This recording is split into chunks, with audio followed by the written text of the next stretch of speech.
ቲቸር ትላንትና የፈለግነውን ቦታ where is that ብለን በኩራት መጠየቅን በሚገባ ለምጃለሁ። ዛሬ ደግሞ በሁለተኛው ቀናችን የጠየቅነው ሰው መንገድ ሲያሳየን ቀጥ ብለሽ ሂጂ ወይም ወደ ቀኝ ታጠፊ ሲለን በእንግሊዘኛ እንዴት ነው የምረዳው? እኔስ ሌላ ሰውን ለመምራት ብፈልግ እንዴት ነው የምናገረው? ይህ በጣም ወሳኝ ጥያቄ ነው። መንገድ መጠየቅ ብቻ ሳይሆን የሚነግሩንን አቅጣጫዎችን መረዳትም ግማሽ መንገድ ነው። 3 መሰረታዊ አቅጣጫዎችን ዛሬ ፍርጥርጥ አድርገን እንያቸው። የመጀመሪያው ቀጥ ብለህ ወይም ሂድ ለማለት የምንጠቀመው አረፍተ ነገር 2 ቃላት አሉት። እንበላቸው።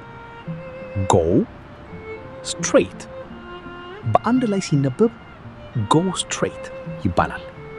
እስኪ ቀስ ብለሽ በዩ።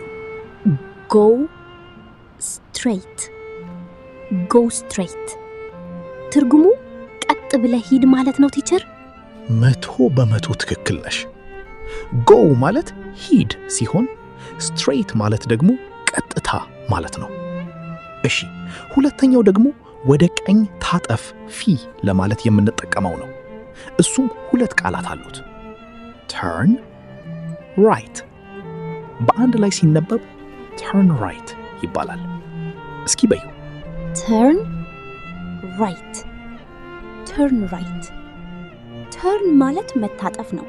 አዎ turn ማለት ታጠፍ ሲሆን right ማለት ደግሞ ቀኝ ማለት ነው። ስለዚህ ወደ ግራ ለመታጠፍ ደግሞ ግራ በእንግሊዘኛ left ስለሚባል turn left ትያለሽ። እስኪ በዩ።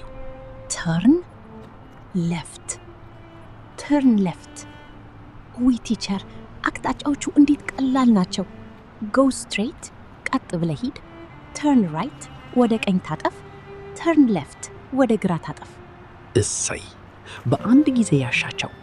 አሁን እስኪ እኔና አንቺ መንገድ ላይ እንዳለን ሆነን በተግባር እንጫወተው። አንቺ የባንኩን አቅጣጫ ጠይቂኝ፣ እኔ ደግሞ ዛሬ በተማርናቸው አቅጣጫዎች እመራሻለሁ። excuse me where is the bank? go straight and turn right. oh go straight and turn right thank you. you're welcome. ዋው የሚገርም ነው። የትናንቱን ጥያቄ ዛሬ ከሰጠሁሽ ምላሽ ጋር አቀናጅተሽ ቀጥ ብዬ ሄጂ ወደ ቀኝ መታጠፍ መሆኑን በሚገባ ተረዳሽው። አየሽው አይደል?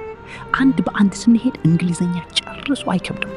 አዎ ቲቸር ቃላቱን እንዲለይተን ስናያቸው በጭንቅላቴ ውስጥ በቀላሉ ነው የሚቀረጹት። በጣም ደስ ይላል። እስቲ እናንተም የዛሬውን የዴይ 2 ትምህርት በተግባር ለመለማመድ አሁኑኑ ኮሜንት ላይ ተሳተፉ። እኔ አሁን አንድ ቦታ ፈልጌ ጠይቄያችሁ እናንተ ደግሞ ወደ ግራ ታጠፍ ብላችሁ ልትመሩኝ ብትፈልጉ ዛሬ በተማርነው መሰረት ያንን አጭርና ያማረ የእንግሊዘኛ አቅጣጫ አሁኑኑ ኮሜንት ላይ ጻፉልኝ። ተከታዮቻችን በትክክል እንደገባችሁ የምናውቀው በኮሜንታችሁ ነው። ተረጋግታችሁ አሁኑኑ ኮሜንት ላይ ጻፉልን። የሁላችሁንም መልስ እኔና ቲቸር በጥንቃቄ እናነባለን። ይህ ቪዲዮ ከተመቻችሁ ሼር እና ላይክ ማድረጉን እንዳትረሱ። ልክ ነሽ። በየቀኑ እንደዚሁ ደረጃ በደረጃ አብረን የምንማርበት ትልቅ ማህበረሰብ አለን። join our ESD English community for daily practice ሊንኩን መጀመሪያ ኮሜንት ላይ ወይም ባዮ ላይ ታገኙታላችሁ። በሚቀጥለው ዴይ 3 ትምህርታችን እስክንገናኝ ድረስ ሰላም ሁኑ።